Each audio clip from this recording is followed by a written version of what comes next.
I am Ryan McKnight. I'm Cara Santamaria. I am Christopher Smith. Hi, I'm Andrew Torres. This is Naked Mormonism, the serial Mormon history podcast.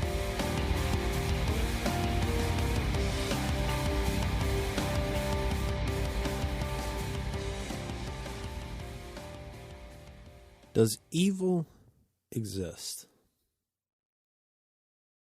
Now, there's an interesting little Google hole to get lost down for a few hours, but it is an interesting question. Undoubtedly, evil actions exist because altruistic actions exist, right? It's a spectrum. Is there such a thing as a purely altruistic act? You've heard the phrase, there's no such thing as a selfless act, but if we ignore the self-serving motivations of the actor, can a specific action be judged as altruistic and conversely as evil? There's a parity here, a symbiosis between what we consider good and evil propositions. But is it just the substance of fantasy? Good and evil characters exist in two dimensions in every action flick or scripture or bedside fable since we've had written storytelling, but is the real world so simplistic? It's not hard for a conversation like this to immediately shift to the transcendent. If there exists good and evil, then there must be some grand actor or force in the universe leading us to do good or evil, right? If we can judge an action to be good or evil, then there must be some kind of higher standard by which to judge it. And where else to posit causation on such a standard than God and the devil? I don't much care for the problem of evil in conversations about whether or not God exists.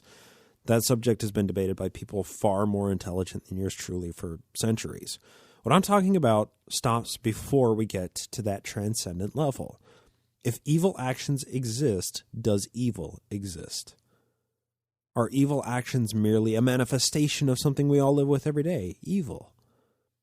Let's substitute something that's a bit less absolute. If greedy actions exist, then does greed exist? If a person is gluttonous, then does gluttony exist? On the other sides of those spectra, if a person commits a thrifty or conservative action, do the foundational concepts of thrift or conservation exist? Can we be satisfied with the conclusion that it's all relative? All of it. Many aren't. I'm not. Why is this relevant? Especially for our purposes, why is the conversation about good and evil relevant? The fiefdom of Mormonism definitely pushes the boundaries of what we consider good and evil. It usually depends on where you land on Joseph Smith or, even a current prophet as a moral actor as the basis for judging the good and evil of Mormonism or the Mormon prophet. Apologists make the defense that Joseph Smith was a pious prophet, and they're quick to engage in moral relativism. Sure, coercing teenage brides into marriage with promises of eternal happiness for them and their family, that's immoral, but not when Joseph Smith did it. A person elevating himself above the laws of a secular society to build a theocracy, that's terrible and that should be reined in, but not when it's Joseph Smith laying the foundation for Zion. Lying to people, that's inherently wrong, but lying for the Lord is not only okay, but necessary from time to time.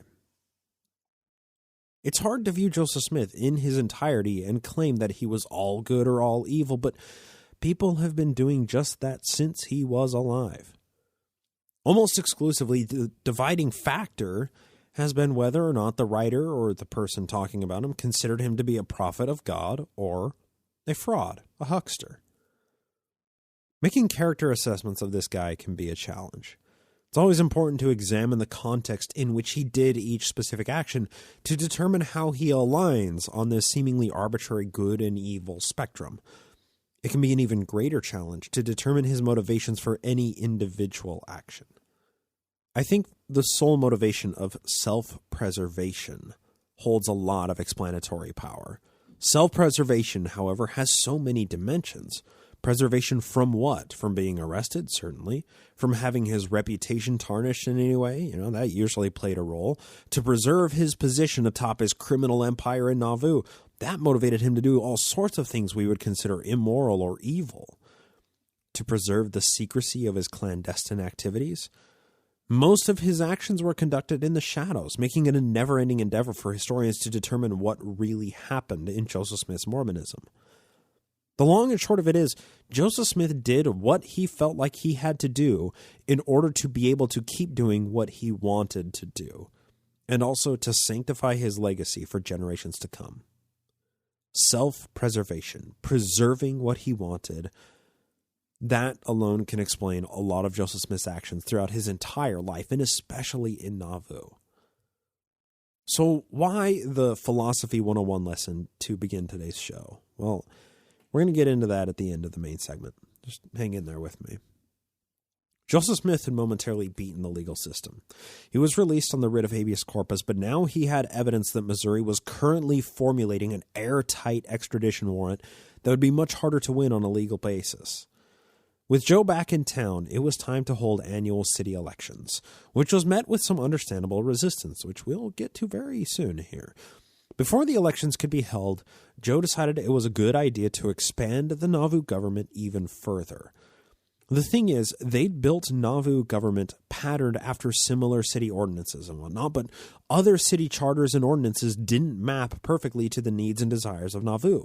That's why the first few years of Nauvoo government, everything is just a patchwork based on the original charter. Nauvoo government was quick to adapt to specific circumstances because all that was required to pass an ordinance was it being proposed, it being passed by the Nauvoo aristocracy, and then a notice being published in the Times and Seasons, and then it could go into effect immediately after being passed. With that in mind, here are the newest provisions passed in the first City Council meeting of 1843, which convened on January 20th. This is from the History of the Church, Volume 5, beginning on page 250. Laws and ordinances of the City of Nauvoo, of city officers. There shall be appointed by the City Council of the City of Nauvoo biennially an engineer, market master, weigher and sealer of weights and measures, a fire warden in each ward of the city, a sexton, a police officer, to act under the direction of the mayor, of course, as captain of the watch and a supervisor of streets and alleys. And of course, Joe was mayor. He had become mayor back in 1842 as John C. Reckitt Bennett was making his exodus from the Nauvoo kingdom. So this first provision simply provided more offices within the city government that answered solely to Joseph Smith. Next point. Of the preservation of good order. No person shall keep a billiard table, faro bank, or any other instrument of gambling where or on or with which money, liquor, or other articles shall in any manner be played for. End quote. This is interesting. There was a provision that was passed back in 1841 that declared Nauvoo to be a dry city and outlawed the sale of hard liquor for anything other than medicinal or farming purposes. Now, Nauvoo was to be a city with absolutely no vice whatsoever, even removing gambling houses. But it's also noteworthy that the officers set to enforce this provision answered, once again, to Joseph Smith and to Joseph Smith alone. So while these were technically illegal, gambling, billiard tables, so on and so forth, it carried a fine of $25 and then another $25 for every 48 hours of operation after notice was given to stop the practice, but it was up to Joe as mayor to impose those fines.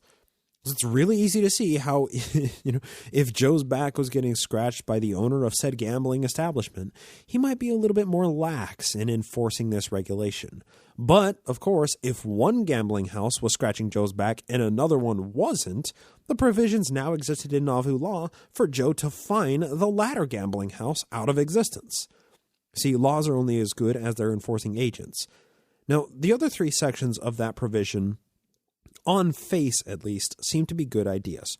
However, when we understand what power is granted to Joe as a result of these provisions, they definitely take on a more insidious interpretation. Here they are. Quote, any person who shall make, aid, countenance, or assist in making any improper noise, riot, disturbance, or diversion in the streets or elsewhere, and all persons who shall collect in bodies or crowds for unlawful purposes to the annoyance or disturbance of citizens or travelers, shall for each offense forfeit and pay a penalty not exceeding $50 in the discretion of the court convicting. The next one. No person shall use any abusive, indecent, or threatening words to another individual. And the next one. If any person shall injure another by quarreling, fighting, assaulting, beating, or otherwise, the person so offending shall on conviction pay a penalty, and moreover may be imprisoned. End quote. Now, these are pretty boilerplate provisional sections to keep the peace in a city. I recognize and grant that. You could travel to nearly any American city in this day or even today and find similar provisions, anti-rioting and stuff like that, right? Once again, this all comes down to the way that it was enforced and what type of gathering was considered lawful or not lawful, or what was considered abusive, indecent, or threatening words. As we'll see very soon, Joe could say just about anything to anybody and never suffer repercussions. But if anybody spoke ill of the one true prophet of God, you could rest assured that that would be considered abusive, indecent, or threatening words, and they could be fined up to $100 and imprisoned for 6 months. Or if they happened to gather mobocrats, that was unlawful. So it's not so much what laws are on the books, but it's about the way that they are wielded and enforced and by whom they are wielded and enforced. Now, the next two provisions after that, they regulate streets and alleys. They try to cut down on nuisances such as trash in the streets and rotting animal carcasses smelling too much near public gathering places. That's pretty standard. The fourth provision established some guidelines on the prevention of fires. And then the sixth provision regulates the public markets. However, the fifth provision is something incredibly noteworthy. Quote, "Of the city watch, be it ordained that there be established in said city a night watch or patrol to be composed of a captain of the police. It shall be the duty of the captain of the police to keep the general superintendence of the watch, direct the manner of keeping the watch. The said watch shall be entrusted the peace and safety of the city during the night, and they shall arrest any and all persons who may be found in said city at unusual hours and under suspicious circumstances, and bring such person or persons before the captain of police, who may, in his discretion, detain such person or persons until such a time as the mayor, Joseph Smith, or some alderman can examine into the nature of the charges against him or them.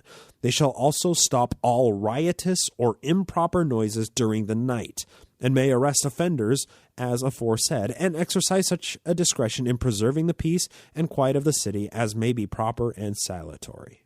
End quote.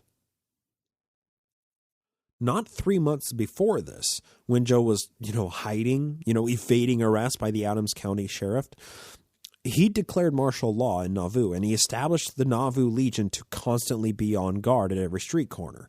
Now the pressure had simmered down a little since he was released on his writ of habeas corpus, but this provision alone ensured peace and tranquility in the city. Joseph Smith's peace and tranquility. Now, if any person happened to be wandering the streets of Nauvoo after curfew without a good reason, the police could arrest the person, and Joe or one of his cronies in the position of alderman would be able to interrogate the prisoner directly to find out what their business was. If you couldn't deduce this by now from everything we've covered in the last 20 or so episodes, Nauvoo was not a great place to live if you weren't on the prophet's good side. Joe had spent so much of his time expanding his power that if somebody was on his naughty list, he could make their lives living hell, and do so completely within the confines of the law of Nauvoo. He was absolute ruler, and what could somebody do to challenge him? Nothing. That's the entire point. Nobody could challenge his ever-expanding power or even begin to try and rein it in. I mean, let's explore this. What solution did somebody have to stop this expansion of theocratic power? The list of solutions was quickly shortening to the point that vigilante justice would soon be the only option. But even then, how could that be done? Joseph Smith had an army of 3,000 devoted believers who revered him as the sole ruling authority. You'd somehow have to get him in the night without raising the suspicion of the Legion or giving them enough time to assemble, but Joe just established a night watch.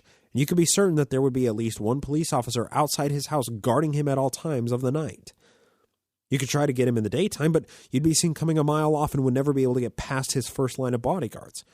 Well, okay, so then how else could vigilante justice be served? Well, you get one of his trusted elites to turn on him or infiltrate his ranks in hopes of getting him while his guard was down.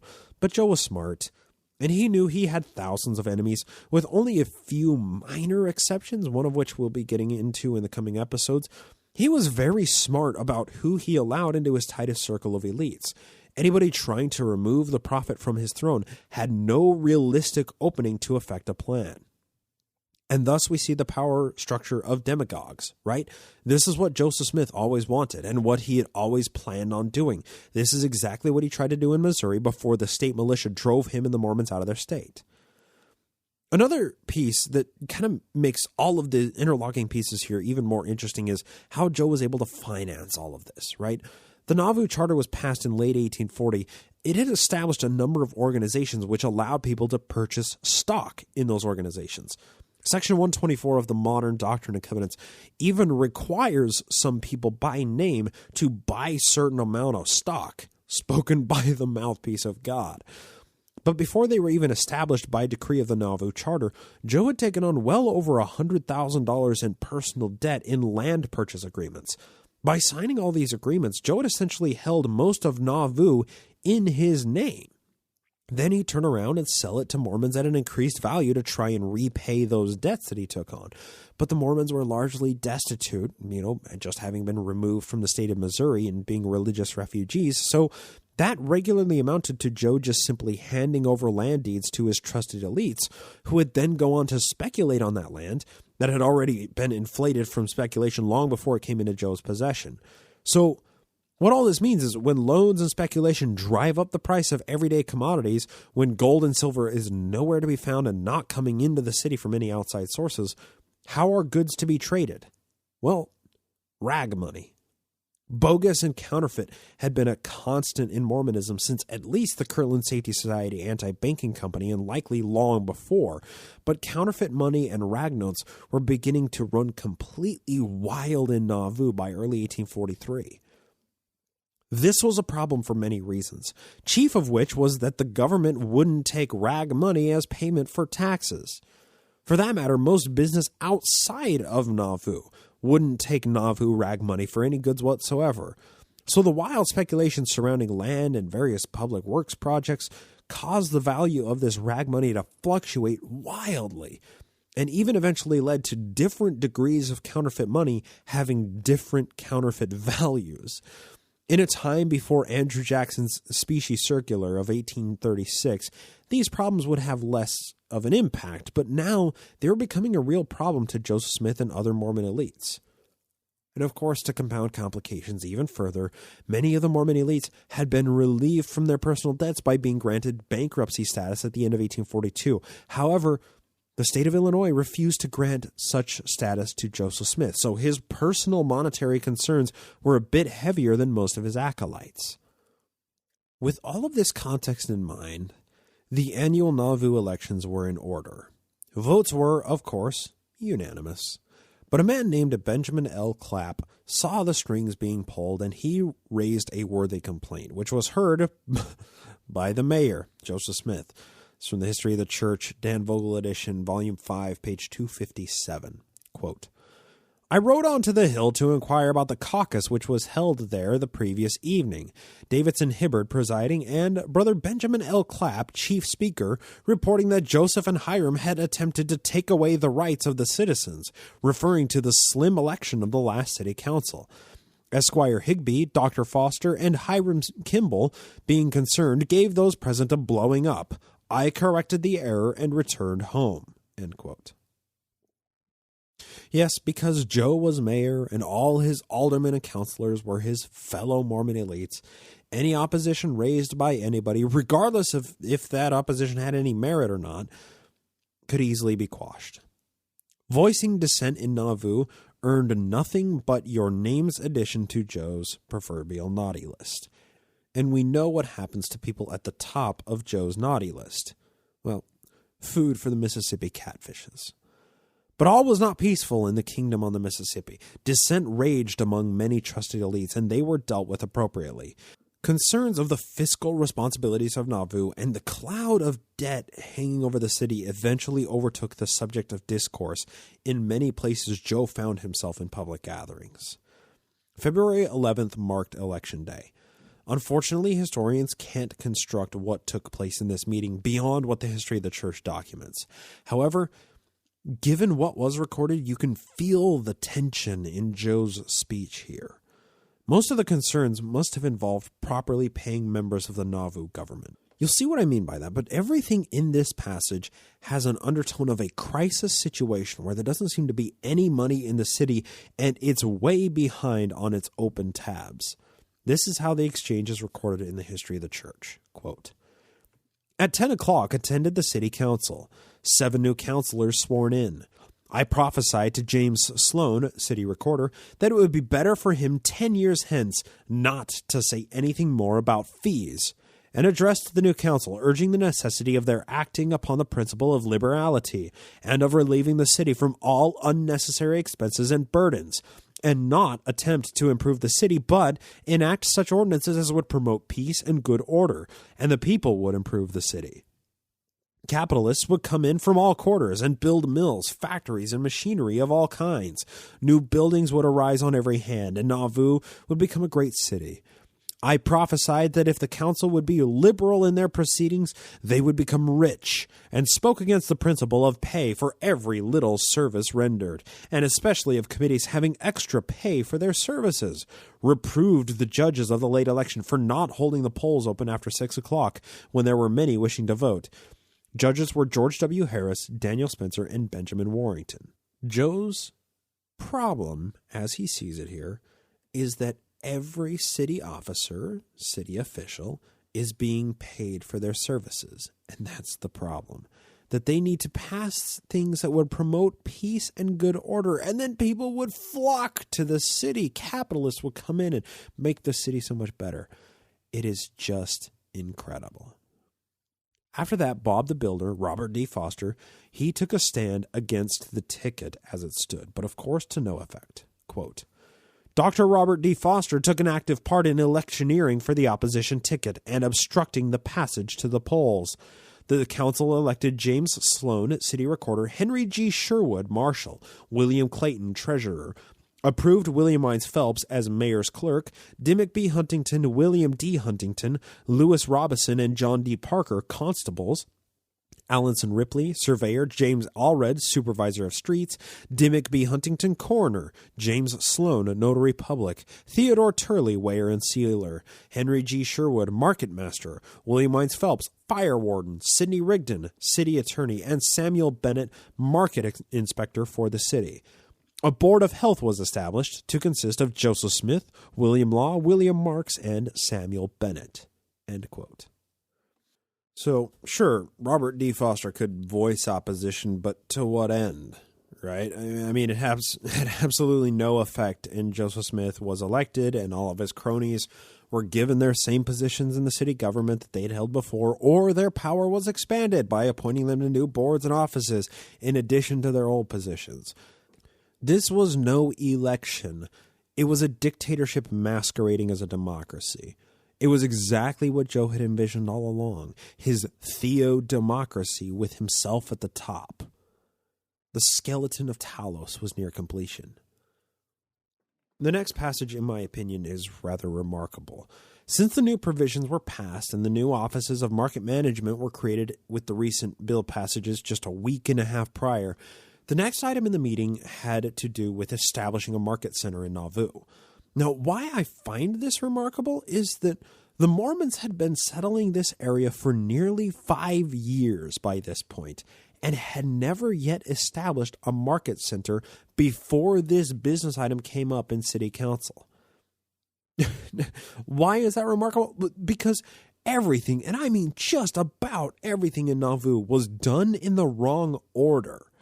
Let me make my case here. The Mormons moved to the area in hopes of making Nauvoo an industrial paradise, but it was nothing but a swampland before they arrived. Now, usually, major metropolitan and manufacturing cities evolve out of, like, commercial farming areas or shipping ports or something like that, but Joe wanted to skip all of those, pesky growing pains and just jump straight to a major industrial and a manufacturing center in just a few years' time. I mean, he did it backwards. He wanted to build the Nauvoo Temple, but the city didn't have the infrastructure and income to support such a major resource vacuum built solely for religious purposes. The only reason that the Kirtland Temple was successfully built was because they built it in a wealthy commercial hub on a highway connecting one of the Great Lakes with a large southern Ohio farming cities. Kirtland was wealthy and home to a lot of wealthy Mormon converts, but Nauvoo was completely destitute and wasn't a highway to any major shipping or industrial areas, and it could never afford a temple project similar to that of Kirtland. Similarly, he just did it backwards. And of course, he built up the city militia before they had any hostile encounters to warrant forming said militia. He formed them even before they had arms to provide for them. And many of the Mormons had their guns taken away and never returned during their exodus from Missouri 5 years prior. He did it backwards. He established the Nauvoo House Association, attempting to make a nice hotel in Nauvoo, while thousands of Mormons were still homeless. He did it backwards. He tried to dig a canal through the middle of town in order to harness energy from the Mississippi to power all of the workshops and factories that he had grand dreams for. But the factories were never built. The canal never got beyond the planning phase. He did everything backwards from how it was supposed to be done, or at least the logical way of doing these things.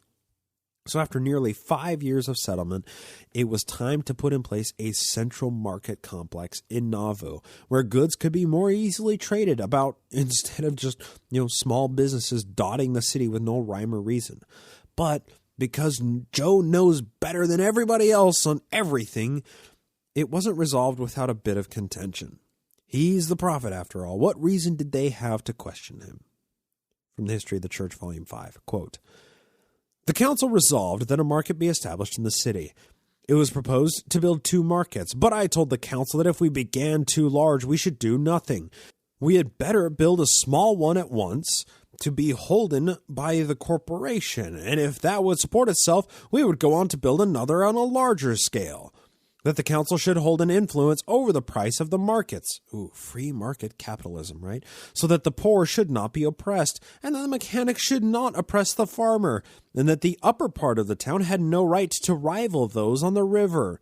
Here on the bank of the river was where we first pitched our tents. Here was where the first sickness and deaths occurred.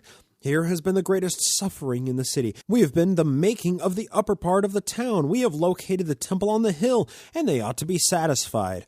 We began here first, and let the market go out from this part of the city. Let the upper part of the town be marketed by wagons until they can build a market, and let the first market be established on the rising ground on Main Street, about a quarter of a mile north of the river. Voted that a market house be built, that the Committee on Public Improvements be required to select a piece of ground for a market, and the rise of ground on Main Street be reported. Voted that it be left discretionary with the mayor how large the market shall be." End quote. It's just yet another example of Joe doing things backwards. What's revealed in this portion of the meeting is that a little bit of class warfare was happening among Nauvoo residents. Now, it's pretty well understood today that when a temple is announced, property values nearby increase because all of the good Mormons in the surrounding area want to live by the temple. And it's usually up on the hill in the nicer neighborhoods and whatnot.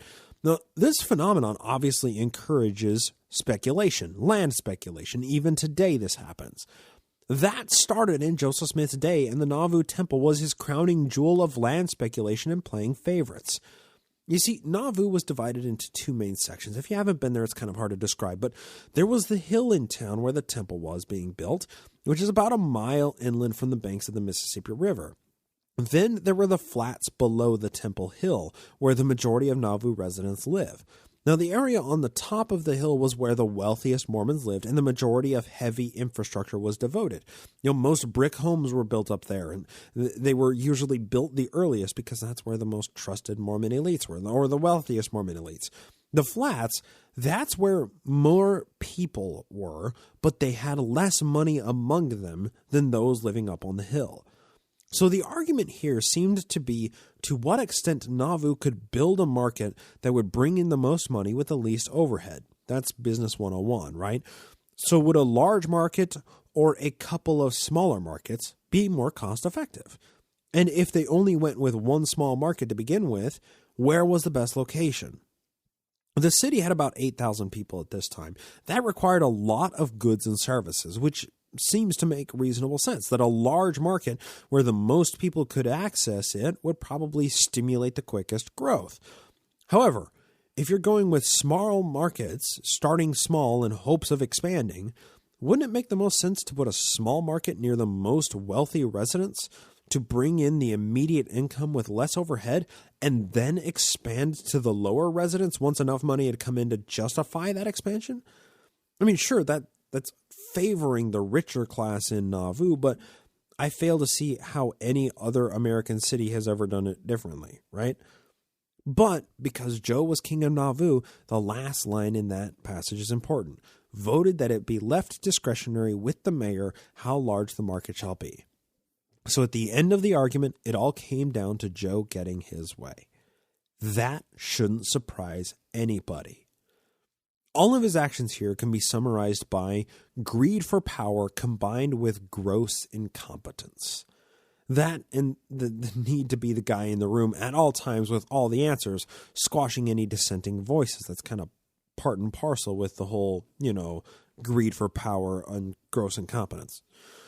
We see that happen frequently today, don't we? Now, all those factors, they all played into what we are going to discuss next, which was a public speech that Joe gave, impromptu, in response to some temple construction workers who were unhappy because they weren't getting paid anything and there weren't enough provisions to feed their families as winter waned towards a close in mid-February. So here we go, and I'm going to comment as we go through this speech. So everything began like a normal day. Joe attended the mayor's court at the Smoke House, whatever that was, and then headed to the temple grounds to oversee construction there. Lucian Woodworth, somebody who's only made very infrequent appearances in our timeline thus far. But Lucian Woodworth was the chief architect for the Nauvoo House, and he was also helping with the Nauvoo Temple construction. Now, some of the workers raised the ire of Woodworth when they were complaining about, not getting paid the way that workers are supposed to. So Lucian made a speech to hopefully resolve their concerns. After he was finished, Joseph Smith decided to chime in with his 2 cents. And it's simply fascinating. Here's the exchange from Volume 5, beginning on page 275. This is the Dan Vogel edition of the History of the Church. Quote, "At 11, I went to the temple and found a large assembly, and Brother Hawes preaching about the Nauvoo House, after which Mr. Lucian Woodworth, the architect of the house, spoke." Now this is quoting Lucian here. "I will say something vindicating my own character. I commenced under peculiar circumstances, have made all contracts for Nauvoo House, and was employed to build from the commencement. Some brick on hand, most ready to start brickwork. One says, 'Can you give me something to eat?' I'll try," another says. "I will have my pay." "Go to hell and get it," said I. "I've set me down a dry John cake and cold water, and the men who have worked with me. No man shall go into my poverty-stricken foundation to build himself up, for I began it and I will finish it. Not that public spirit here as in other cities. Don't deny revelation. If the temple and Nauvoo House are not finished, you must run away." I know that was a confusing little bit, but there was like 4 different people who were supposedly quoted in that, and I can't make heads or tails of it. That's sort of interesting, but basically the case is that Woodworth was trying to say, hey, you know what, I'm going to take care of you. If you're hungry, sit down here, I'll give you a part of my John cake and some cold water. Everybody is going to be fed if they're working with me. Now, it's also worth noting that Woodworth at this time was not baptized into the church. He was what we would call a Jack Mormon, but really he was the term that was applied, that Joseph Smith, the History of the Church, applied to him, was he was pagan, which basically just sounds like he was deistic or maybe atheistic. It's kind of hard to tease apart. There's not a whole lot of details surrounding this guy and his personal beliefs, but this is how it continues. Quote, Woodworth continued the subject and said, "When I have had a pound of meat or a quart of meal, I have divided with the workmen." Now, this is Joseph Smith's edition. "Pretty good doctrine for paganism," said I. At this time, Mr. Woodworth was not baptized and called himself the pagan prophet. End quote. Now, it's interesting because Joe is kind of chiding him here. He's saying, hey, when I have a pound of meat or a quart of meal, I've divided it with the workmen. Lucian Woodworth is a good guy. And then Joseph chimes in, pretty good doctrine for paganism, almost chiding him. But it's like, did Joe forget that he instituted communalism in Kirtland and Missouri that looks exactly like what Lucian Woodworth had just said? But now, this is kind of the interesting point. This is where Joe engages. Quote, "We have had about 300 men on the job, and some of the best men in the world. No better men, believe me. Those that have not complained, I want to continue with me, and those that hate Mormonism and everything else that's good, I want them to get their pay and run away as quick as possible." When Mr. Woodworth had done speaking, I addressed the multitude in substance as follows. Now, this is where Joseph Smith actually begins his screed, and this is where I find it so fascinating. This is what Joseph begins with. "Well, the pagan prophet has preached us a pretty good sermon this morning, and I don't know as I can better it much, but I feel disposed to break off the yoke of oppression and say what I have a mind to. If the pagans and the pagan prophet feel more for our prosperity than we do for ourselves, it is curious. I am almost converted to his doctrine. He has prophesied that if these buildings go down, it will curse the place. I verily know it is true. Let us build the temple. There may be some speculations about the Nauvoo House, say some. But some say because we live on the hill, we must build up this part on the hill. Does that coat fit you, Dr. Foster? No, that's Dr. Bob the Builder, Robert D. Foster, which he answers pretty well. And then Joseph Smith using him as a character example, a character lesson. Put it on then. This is the way people swell, like the ox or the toad in the fable. They'll come down under the hill among the little folks and say, Brother Joseph, how I love you. Can I do anything for you? And then go away secretly and get up opposition and sing out our names to strangers and scoundrels with an evil influence. Once again, Dr. Foster, he was raising opposition to Joseph Smith and controlling everything in the election just half a month prior to this. And then here now Joseph is making an example out of him. Imagine that. I want all men to feel for me. When I have shook the bush and borne the burden in the heat of the day, and if they do not, I speak in authority in the name of the Lord God, they shall be damned. Some say that the people on the flats are aggrandizing themselves by the Nauvoo House, but who laid the foundation of the temple? Brother Joseph in the name of the Lord, not for his aggrandizement, but for the good of the whole of the saints. Okay, let me pause there. Yes, Joe wanted to build the temple for purely altruistic reasons. It had nothing to do with self-aggrandizement, right? In other news, fish don't actually like water. The sky doesn't like being blue. It's just begrudgingly blue to make it pretty to us little humans, right? I mean, it's just insane to say such a thing. That this guy is building a temple not for his own self-aggrandizement, for his religion that he's the sole ruling authority of. Are you kidding me? Okay, he continues on, quote, our speculators say, poor folks on the flat are down and keep them down. Yeah, I mean, rich folks, maybe some rich folks do say that, right?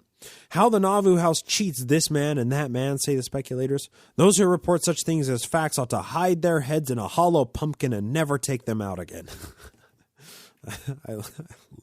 I love ye olde insults. It's too fun. Continuing on. The first principle brought into consideration is aggrandizement. Some think it unlawful, but it is lawful with any man while he has a disposition to aggrandize all around him. So if a person is aggrandizing everybody, all the Mormons, let's say, it's okay if he aggrandizes himself a little bit at the same time. That's all right, right? Okay, here we go. It is a false principle for a man to aggrandize himself at the expense of another. Everything that God does is to aggrandize his kingdom. And how does he lay the foundation? Build a temple to my great name and call the attention of the great, the rich, and the noble. That's in quotes as well. But where shall we lay our heads? In an old log cabin. Okay, let's try to put that in perspective. So no, aggrandizement isn't illegal. It's just something that total dicks do, right? When that aggrandizement comes at the cost that Joe was incurring to build up these monuments to himself, I mean, because let's face it, that's what the temple was. It was a monument to him, his power, his religion, himself. He said it was a commandment of God, but he's the only dude who's allowed to speak for God, so there's no distinguishing between the two, right? So at what cost was the temple or the Nauvoo House being built? People were going hungry. Public works projects were put on hold in order to funnel resources into these two projects. The only way that Joe could finance these projects was through affinity fraud, right? The Mormons weren't rich enough to contribute enough taxes to build these things, and tax money shouldn't have even been used for religious buildings in the first place, but come on, of course it was. So, no, aggrandizement isn't a crime. Just ask any podcaster out there who spends more time plugging how awesome they are instead of providing actual content. But committing fraud for the sole purpose of aggrandizement, that's illegal.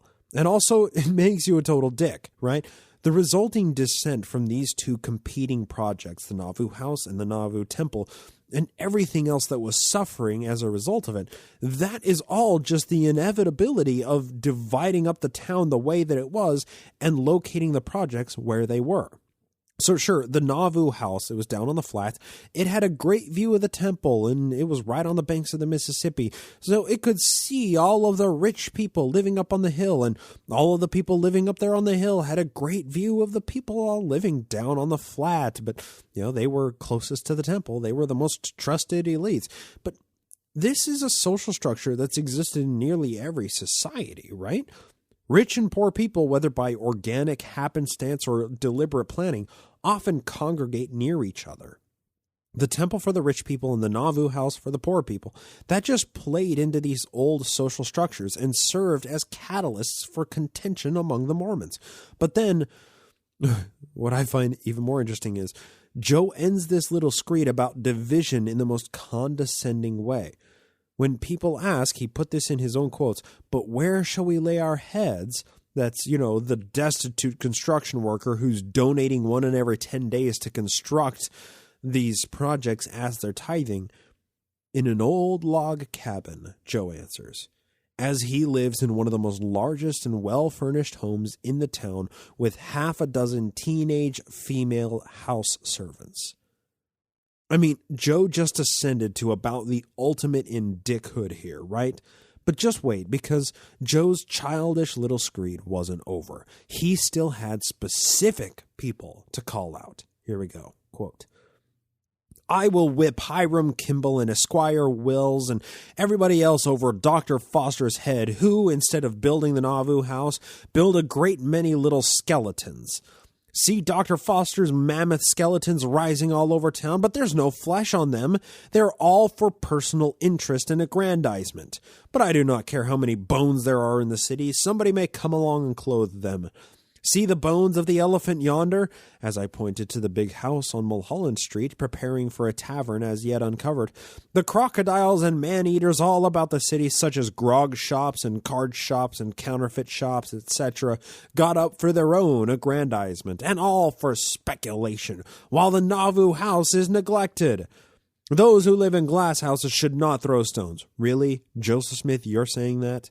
The building of the Nauvoo House is just as sacred in my view as the temple. I want the Nauvoo House built. It must be built. Our salvation depends on it. End quote. All right. Let me get this straight. So Bob the Builder, Robert D. Foster, was apparently not working quickly enough for Joe's liking and just leaving skeletons of buildings up all over the town without finishing them.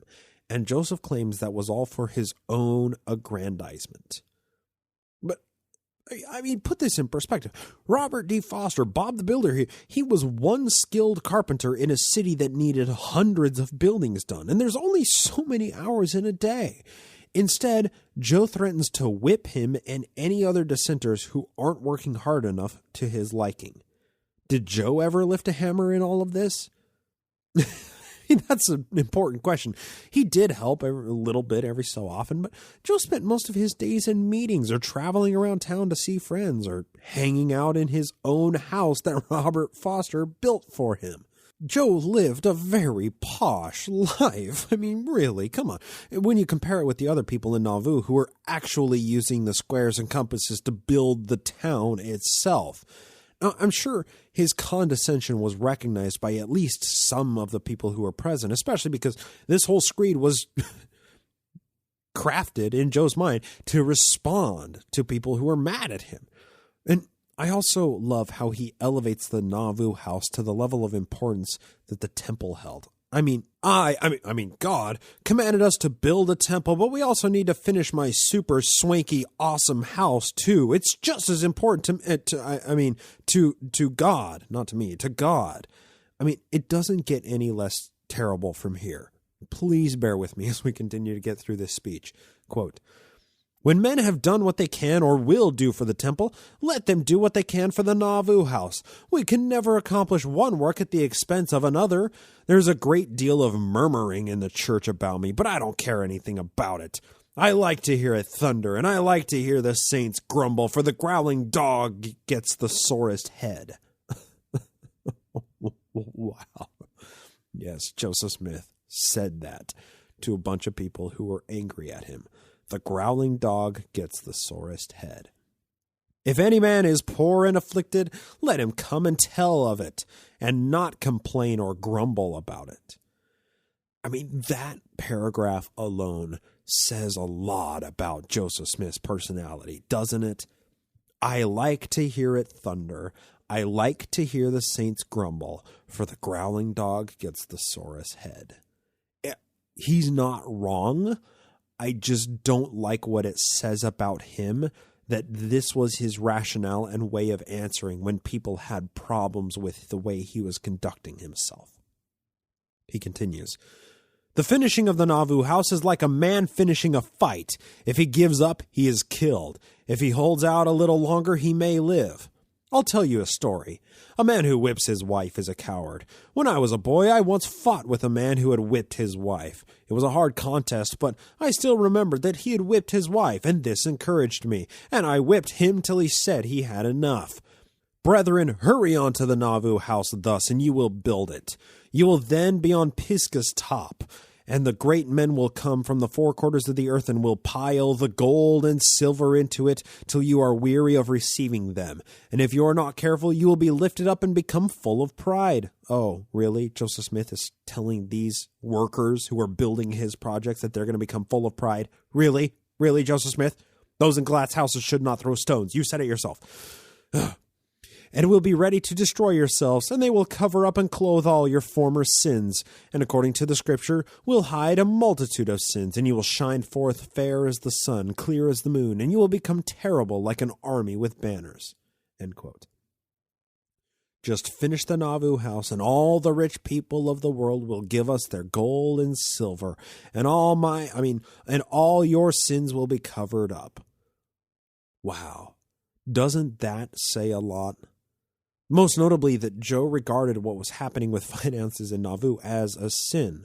It was a sin that he had created, perpetuated, and made worse through his own actions.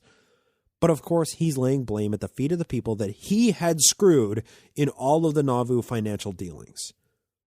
What more do we need to understand Joe's motivations than him telling everybody to hurry up and finish the Nauvoo House so that they could finally be rich with gold and silver until they're weary of receiving it? It's baffling to me. Quote, "I will say to those who have labored on the Nauvoo House and cannot get their pay, be patient. And if any man take the means which are set apart for the building of that house and apply it to his own use, let him, for he will destroy himself." End quote. "Oh, I'm sorry that you can't eat because you're working on my construction projects. Just be patient." Yeah, you can eat patience, right? You can cover yourself from winter and burn patience, right? I mean, it's baffling to me. But then, of course, taking means from the building of the Nauvoo House and using it for their own use, that's exactly what Joseph Smith was doing, right? He and many of his cronies were using stock notes of the Nauvoo House Association as rag money. This was literally the same exact thing that Joe was doing. And he was right because It would eventually play into him being destroyed. He would destroy himself with this. He continues, "If any man is hungry, let him come to me, and I will feed him at my table." Sure, that works for 2 guys, 3 guys, 5 guys. Sure, why not? But what about thousands of people? What about thousands of people who are starving because of you?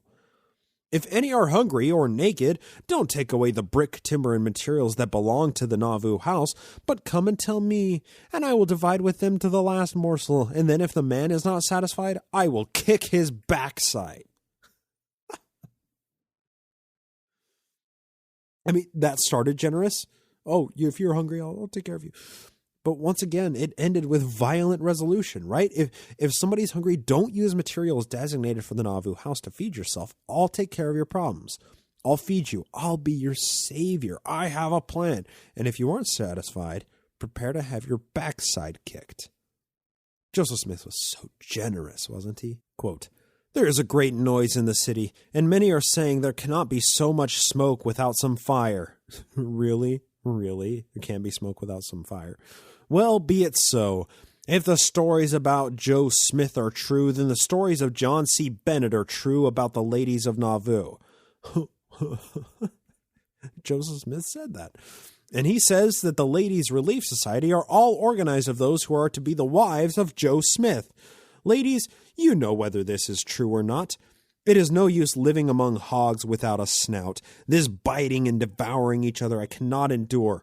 Away with it. For God's sake, stop it. End quote. That was an oddly revealing paragraph. I mean, sure, the rumors about Joe Smith might be true, but if they are true, then the rumors about John C. Bennett are true as well. Joseph Smith said that. It's a very odd way to admit guilt or complicity in the whole wife-daughter swapping ring that was Nauvoo Mormonism. But of course, Joe just says, stop it. For God's sake, stop it. I'll have no more of it. I cannot endure it. That's it. That is incredible, right? I can't even with this right now. That was Joe's defense when people were accusing him of adultery. It's amazing. Next paragraph. There is one more thing I wish to speak about, and that is political economy. It is our duty to concentrate all our influence to make popular that which is sound and good, and unpopular that which is unsound. 'Tis right politically for a man who has influence to use it as well for a man who has no influence to use his. From henceforth, I will maintain all the influence I can get. In relation to politics, I will speak as a man, but in relation to religion, I will speak in authority. If a man lifts a dagger to kill me, I will lift my tongue. End quote. So to anybody who was challenging Joe's increasing political power, or as he called it, political economy, he knows what's best for you. And if you try to remove his political power by killing him, or lifts a dagger to kill me, he'll lift his tongue, and you'll have the night watch, the city police, and an entire army to contend with. Now, he didn't say that explicitly, but that's what he meant, right? I'll lift my tongue. That's exactly what he meant. If people were terrified of his growing power, I think they had absolute justification to be scared.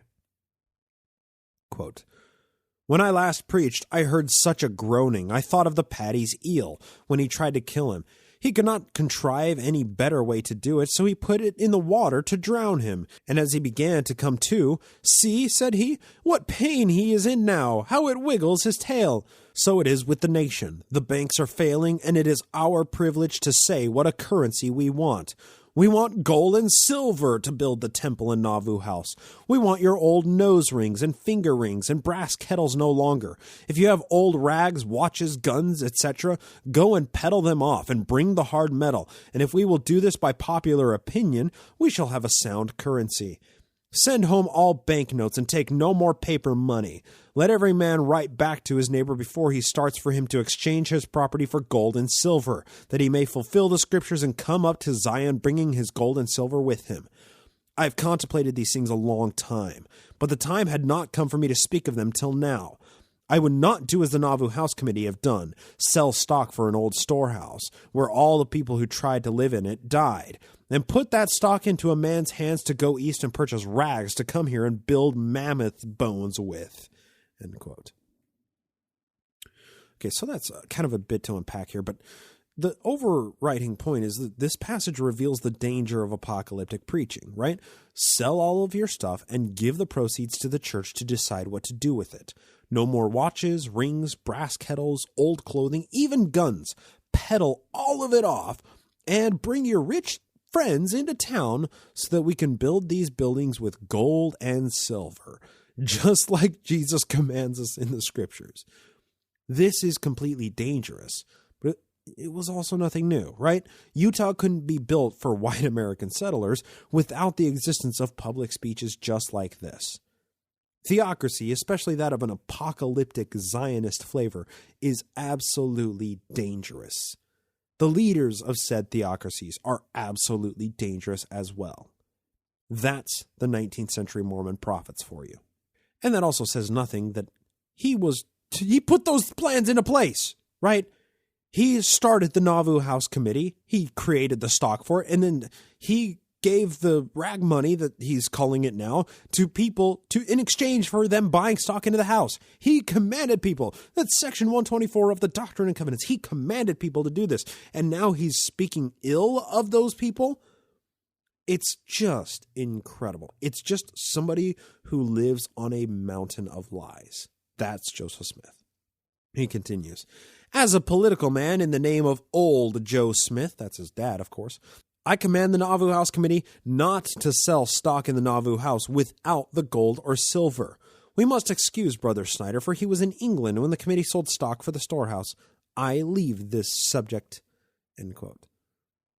So forget that Joe literally commanded people in the name of God to buy stock in the Nauvoo House Association, because now he's literally commanding people in the name of God to only buy stock in the House Association with gold and silver. I mean, he's just such a dick. And then he finally brings his speech to a close with this, quote, this meeting was got up by the Nauvoo House Committee. The pagans, Roman Catholics, Methodists, and Baptists shall all have a place in Nauvoo, only they must be ground in Joe Smith's mill. I have been in their mill.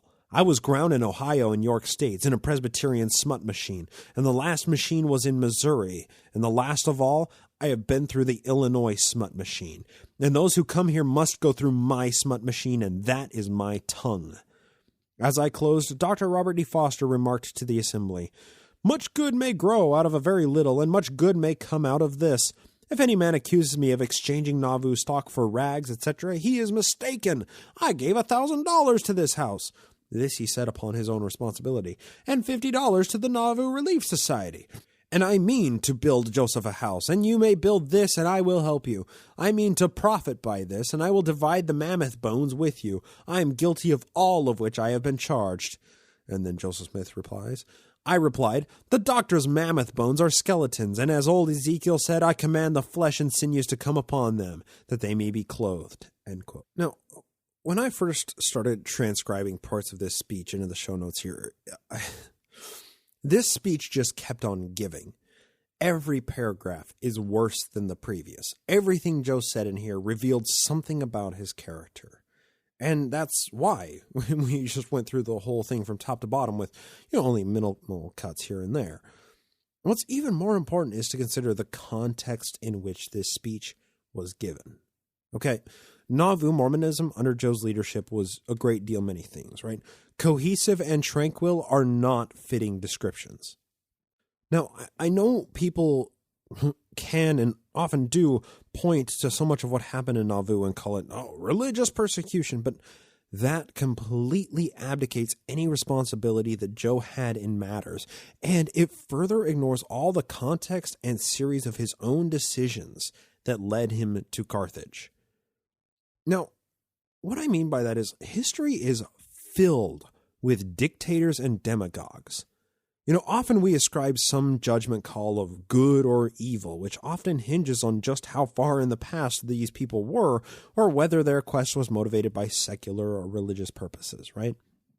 To see Joseph Smith as solely the prophet who founded the modern church as a restoration of the ancient one true religion, that requires one to force him into the odd space of the world's first unwilling demagogue.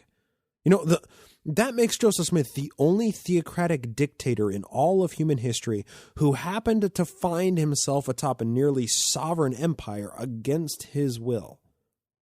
How can that be? So the point to bring this all together, and why I started out today's show with some armchair philosophy, is how are we to judge Joseph Smith's actions on the grand sliding scales of this abacus of morality? The truth of the matter is, no person rose to a position of prominence like Joseph Smith had in Nauvoo without doing some things that are judged as objectively evil, especially by those who suffered at the wrong end of those evil decisions.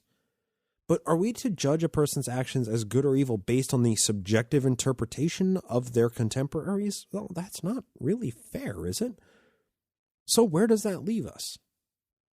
I would argue that defrauding people out of thousands of dollars, signing contracts for land that you never pay back, operating a wife and daughter swapping ring with your best friends, and all of the required sexual coercion and abuse associated with that, ignoring laws or fabricating laws for the sole purpose of expanding one's own power, completely undermining the democratic process in a democratic country, and threatening physical torment to any person who opposes or contradicts you.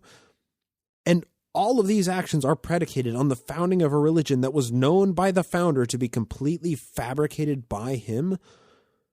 I mean, all of those factors sure seem to strike a judgment of Joseph somewhere on the chaotic evil side of this morality spectrum, doesn't it?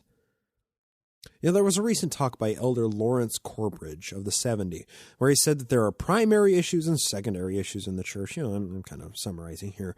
Once a person answers the first 4 questions that he proposes, of course, all the other questions become insignificant in his eyes. So according to Corbridge, as part of his calling, he's had to read through a great deal of material antagonistic to the church, the prophet Joseph Smith, and the Book of Mormon. And he's so bold as to say, quote, "There may not be anything out there of that nature, of the anti-nature, of course, I haven't read," end quote. Now, that is just absurd. I know a few Mormon historians, and I don't know anybody who would ever claim such a bold-faced lie that they've read every single history book about Joseph Smith or the church. He's just lying. This is a general authority lying from the pulpit, right?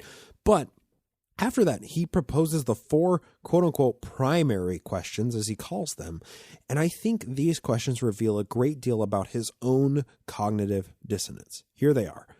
Is there a God who is our Father? Is Jesus Christ the Son of God, the Savior of the world? Was Joseph Smith a prophet? And is the Church of Jesus Christ of Latter-day Saints the kingdom of God on earth?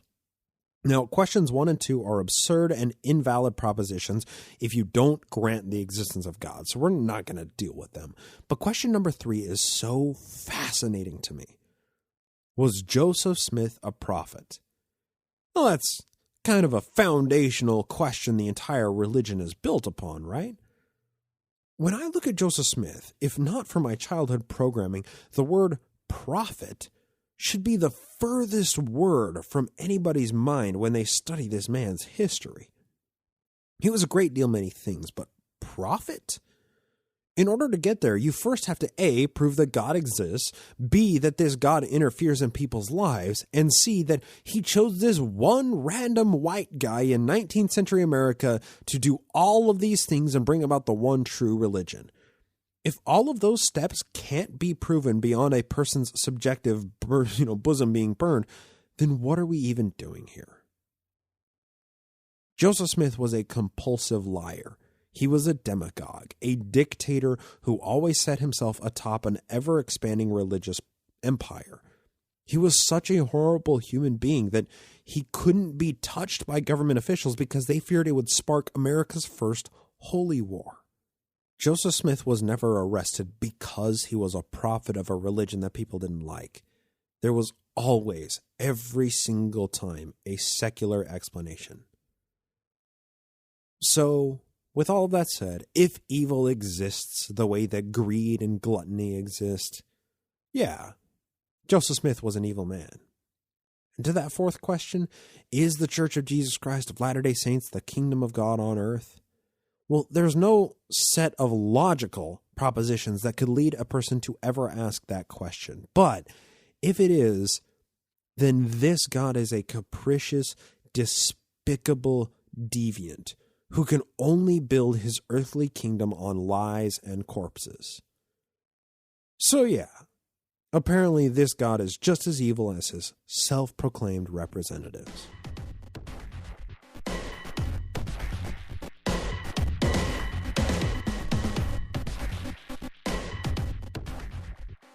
I'm about to take all of you on a bit of an emotional roller coaster. Okay, so start on the high note. Good news first. First, we've been trying to help Brother Jake Frost through GoFundMe.com/GoJakeGo to help with medical costs. Some great news came down the pike, and I'm just going to read this straight from the GoFundMe page verbatim.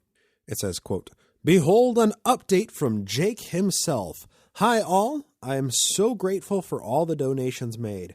Erica showed the comments from everyone who donated, and I'm very appreciative.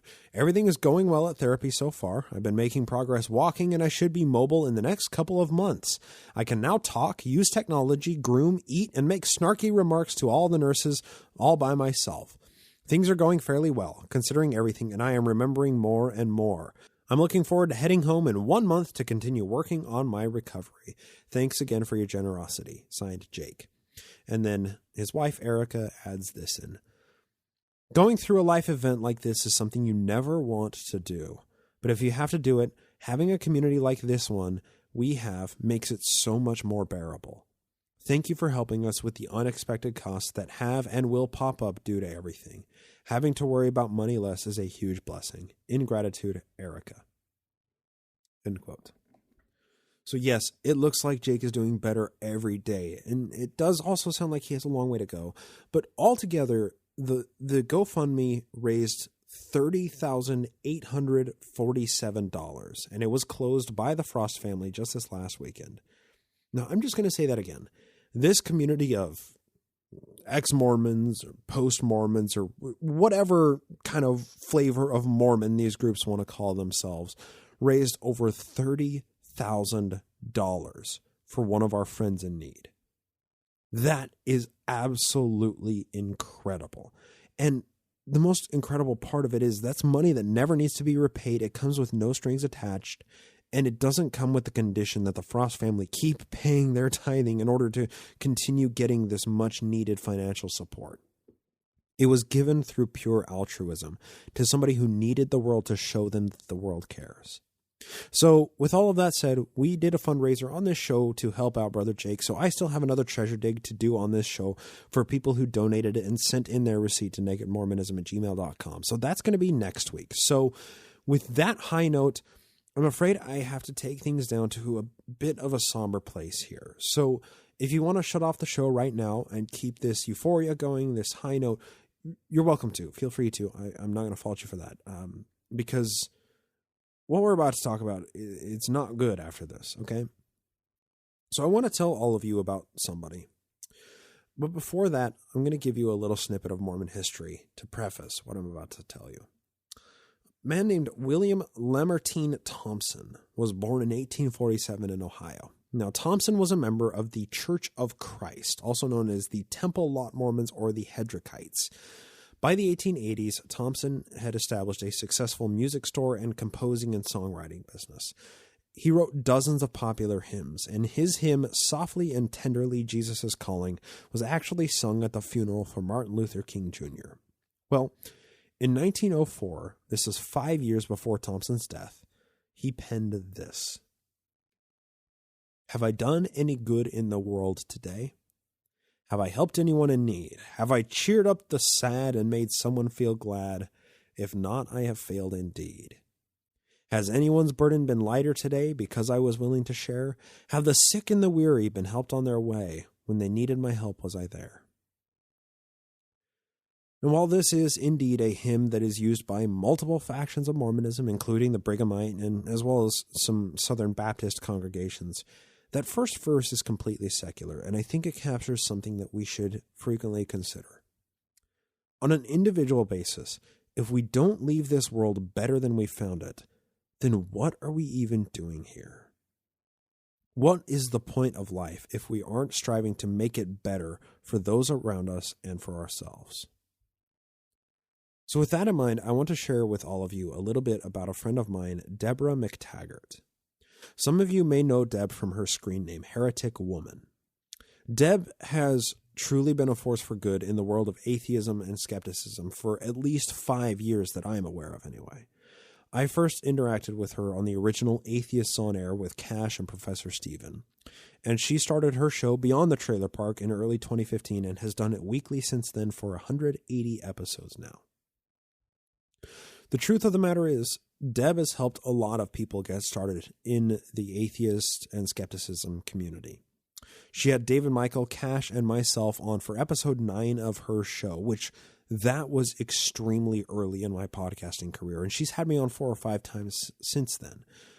So honestly, I owe Deb for a lot of the presence in the atheist and skepticism community that I have today. If not for Deb, I wouldn't be where I am. It's a simple fact. And I know that I'm not the only one in the community who's in that same position.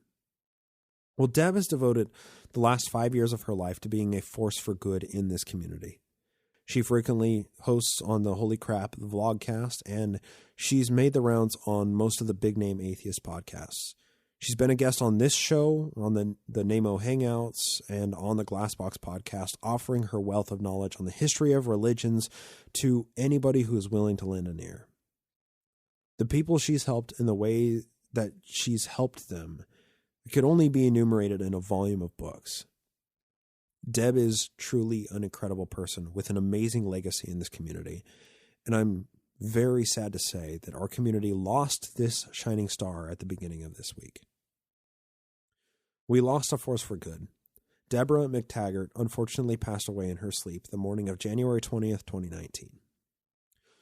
If you want any idea of how much good she did and how dearly she is missed, just look at her Facebook page and all of the posts of people completely stunned by this dark and unfortunate news. Yours truly included. Deb was a personal friend of mine, and I'm sorry to unload this baggage on all of you here. After spending hours together online, we first met in person at ReasonCon 2015, and we've hung out at nearly every major atheism and skepticism conference or gathering since then.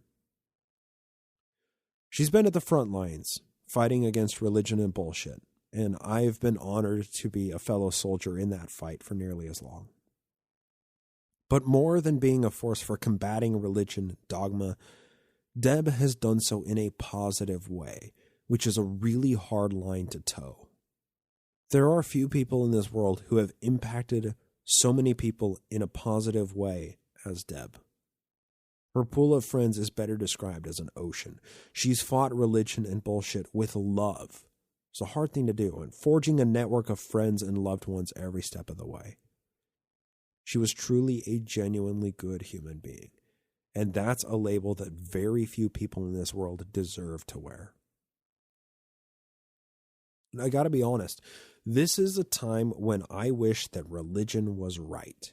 That I could meet Deb again in the afterlife and chat for eternity about our shared interests next to an endless fountain of Long Island iced teas and never suffer a hangover. Right now, I honestly wish that alone was true. Unfortunately for us all, that is just wishful thinking. And cold, hard reality offers no solace for a web of grieving friends and loved ones. The real world doesn't care what we want. It doesn't care who we love. And it isn't changed by what we deeply wish was true. The real world can suck sometimes. A single bright, shining star of this community has lost its light, and it will never be replaced. And that does leave me at a loss for words. Death sucks. Death hurts. Death doesn't care about those left behind. It just happens indiscriminately. How can somebody like Deb be lost when so many evil people continue to live in good health?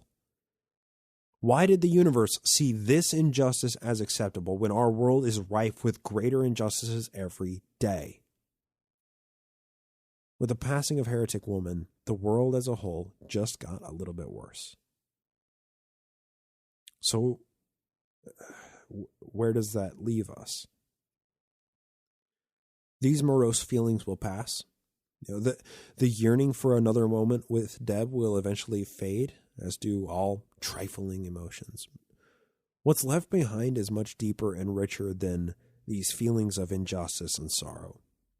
Deb left behind a legacy worth veneration. She was smart and critical. She always spoke her mind. She defended herself, and yet somehow always left people with a smile on their face. What remains of Heretic Woman are 180 episodes of brash critical thinking, exposing Islam, Scientology, Mormonism, every other brand of dogmatic bullshit with her co-hosts on all her shows. But beyond that, what truly remains is the lasting impression that she gave to anybody who ever interacted with her. I consider myself very lucky to have called Deb a friend, even if doing so makes this moment hurt that little bit more. She never failed to put a smile on my face. Her presence in my memory will forever put a smile on my face, and that's a legacy worth veneration. So if you don't know who Deborah McTaggart and her call sign Heretic Woman was, check the show notes to find her various projects and see how much of a force for good she's been inside this community. I'm going to be joining her co-hosts for a memorial episode of Beyond the Trailer Park this upcoming Monday night. That's January 28th. You'll find links to it on this social media page. To close out this episode, I'm going to leave you with about 12 minutes that we recorded off air. The full conversation of this is on episode 5 of Glass Box, if you want to hear it. Full disclosure, this clip is uncensored Bryce and Heretic Woman talking about everything and nothing at all. Those sensitive to explicit language, you may want to shut it off here. But if you haven't already, and for everyone else, thank you for joining me this week, and I present to you Heretic Woman, Deborah McTaggart, a cherished friend and ally in the community, in memoriam. You touched so many lives, Deb. You will be missed, and your legacy will forever be cherished by the community that you left behind. You did good in the world. You helped friends in need. You cheered up the sad and made many feel glad. You did not fail indeed. You made people's burdens lighter because you were willing to share. Because of you, the sick and weary were helped on their way. When they needed your help, you were there. From stardust you were born, and to the stardust you have returned. Goodbye, Deb. It was the April update that came out in like May or something. Or June even. I forget. Yep. My partner is actually doing her internship at Microsoft right now, and her brother works for Microsoft. So I get to hear some of the inner workings of what it really looks like at Microsoft as an employee. And, just the small things with Microsoft that make it seem like, oh, well, why is this broken, or why doesn't this work very well? It's because some of the programs may look pretty, it may seem functional, but on the back end, everything is actually on fire at all times. Yeah, I used to do customer service for Microsoft. Oh, God. I was a Microsoft certified trainer for customer service, actually. And pre-sales and licensing, which is basically like a paralegal for computers. Mm-hmm. And then I also trained for Microsoft Store. Wow. So yeah. You know Microsoft quite well. Oh, yeah. Oh, joy. That's why. And the reason that I don't work there anymore is because we were a third-party contractor for customer service. Yep. So I did Microsoft for 3 out of the 5 years that I worked there. And when our dollar got really strong back in like 2013, Microsoft came back that it was time for their contract negotiation. They came back and said, yeah, we'd like to pay you half of what we're paying now. Oh, Jesus. Wow. And our company said, and they said, okay, bye-bye. And we lost the contract. Awesome. Yeah. Well, that's, yay. But yay, capitalism. They paid for me to work in Mexico and Romania, so. Really? Yep. Holy shit. Yeah. That's super cool, though. It was very cool. I got to work in Transylvania for a whole month. I'm like goth girl's dream, Right. I was going to say, all places. I found out, the name of the town, like it's a 250,000 people-ish. That we had our offices in, and I'm like, oh, cool, Romania, I wonder. And I Google it, and I'm like, it's in the heart of Transylvania, yes! That's so cool. My partner went to, did a whole big Europe trip. I think it was 2 years ago now. And that was one of the places of many that she went. And while she was at, I think it was Dracula's Castle. Was it Bran Castle? Sure. I don't know, because I didn't go. If I went there, I'd be geeking all over the history. But my camera's not working, because I actually have Bran Castle tattooed on my forearm. No shit. That's super cool. That I had done over there. Oh, wow. So you got a better souvenir than I did, because she bought a bottle of brandy, I think it was. Oh, yeah. Maybe rum. Yeah. And it's super cool because it has the castle branded. It's wrapped in leather with the castle branded on the front. Yeah. And it was, I mean, obviously souvenir alcohol. It was horrible. The castle looks kind of whitish with red roofs, right? And it's up on a cliff. Yeah. Yeah, that's Bran Castle. Yeah. Okay. Yeah. So I also went to a city called Sigishwara, which is the birthplace of Vlad the Impaler. Very cool. The very birthplace. Now the house he was born in is now a restaurant called Casa Vlad Dracul. That's so cool. And it's got a billboard outside with the Bela Lugosi style vampire with the cape and everything out front. It's awesome. So amazing. It was they had their medieval festival going on, and see, that town was founded in the late 1200s. Oh. Yeah. See, so we're going to Europe for the month of October this year. Oh. And we're spending 2 weeks in Germany. Then we're going to be at QED in Manchester. And then Annie has a conference in Ireland the week after QED.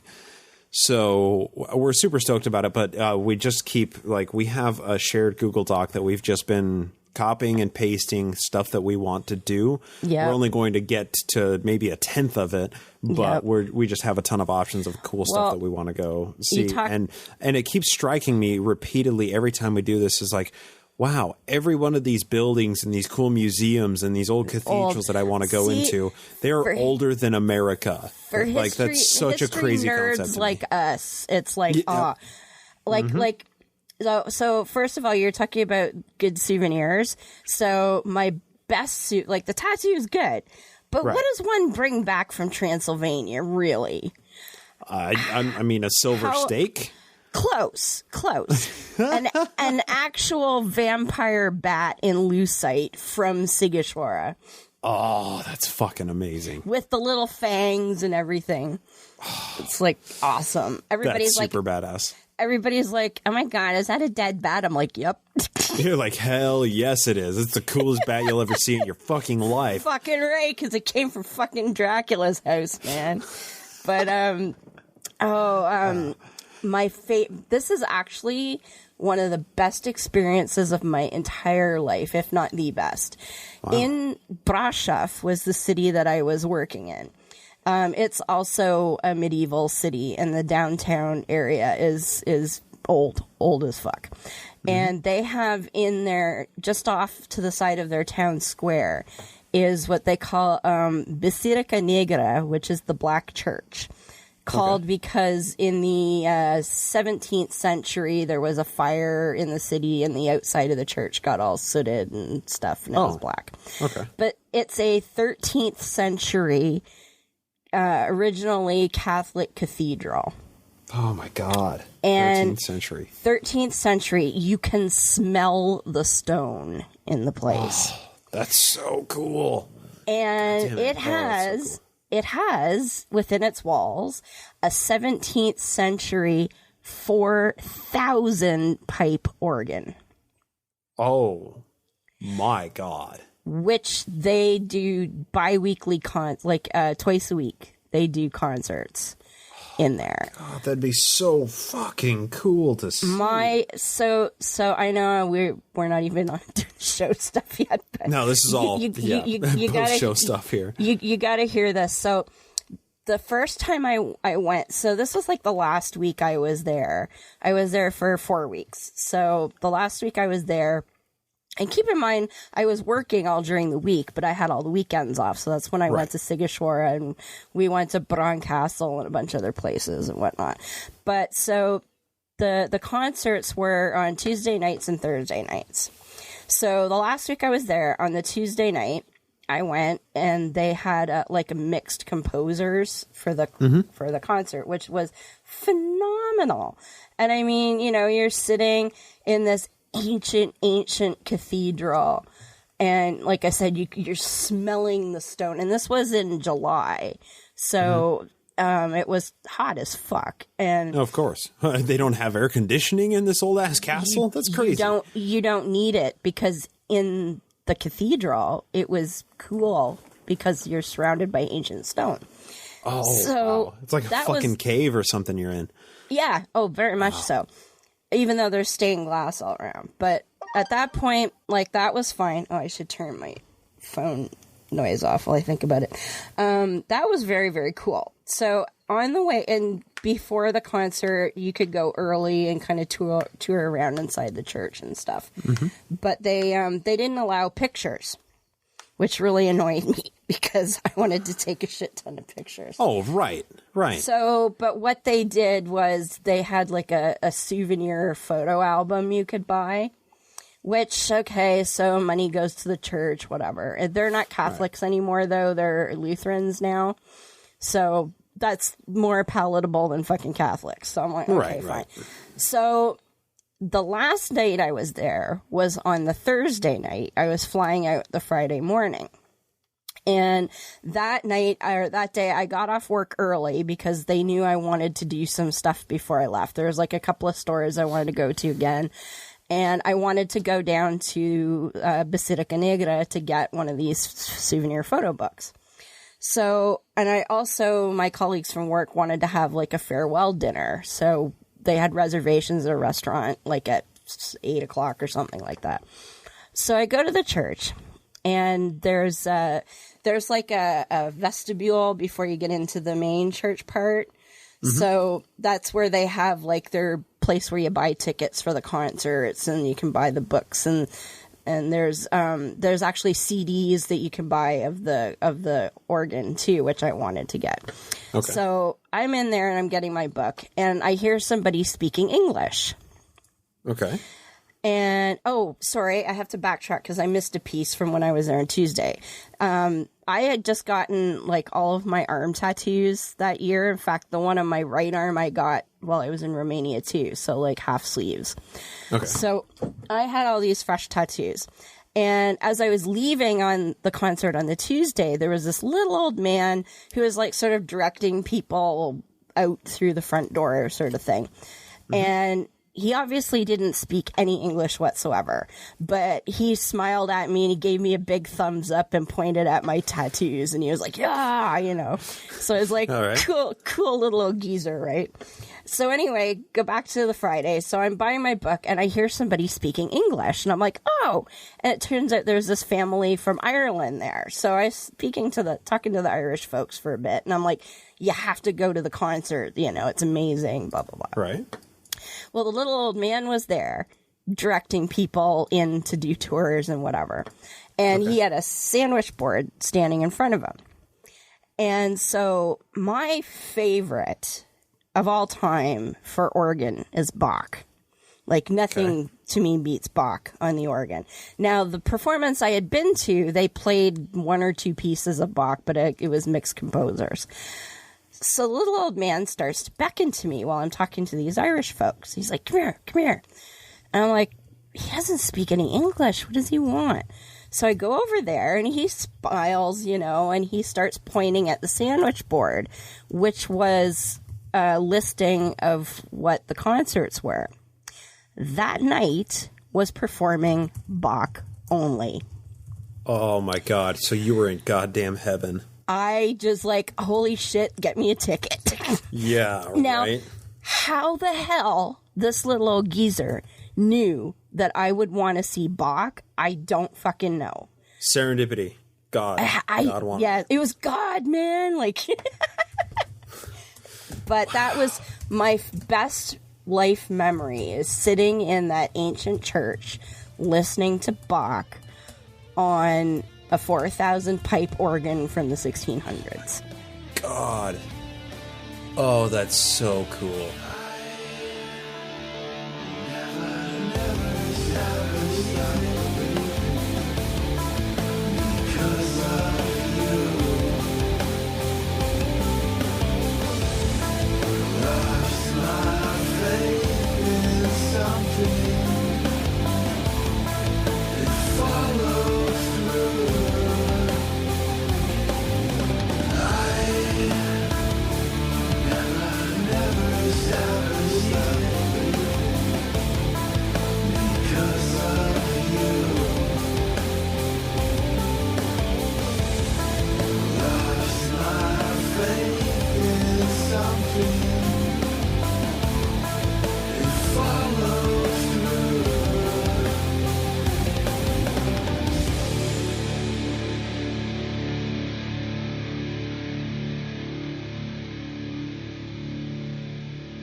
This podcast is produced with the help of Julie Briscoe as social media manager, Brian Ziegenhagen as audio engineer, and Andrew Torres of the law offices of P. Andrew Torres in the Opening Arguments podcast as legal counsel.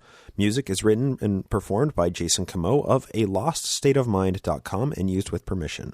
Naked Mormonism is a production of Ground Gnomes LLC, copyright 2019, all rights reserved.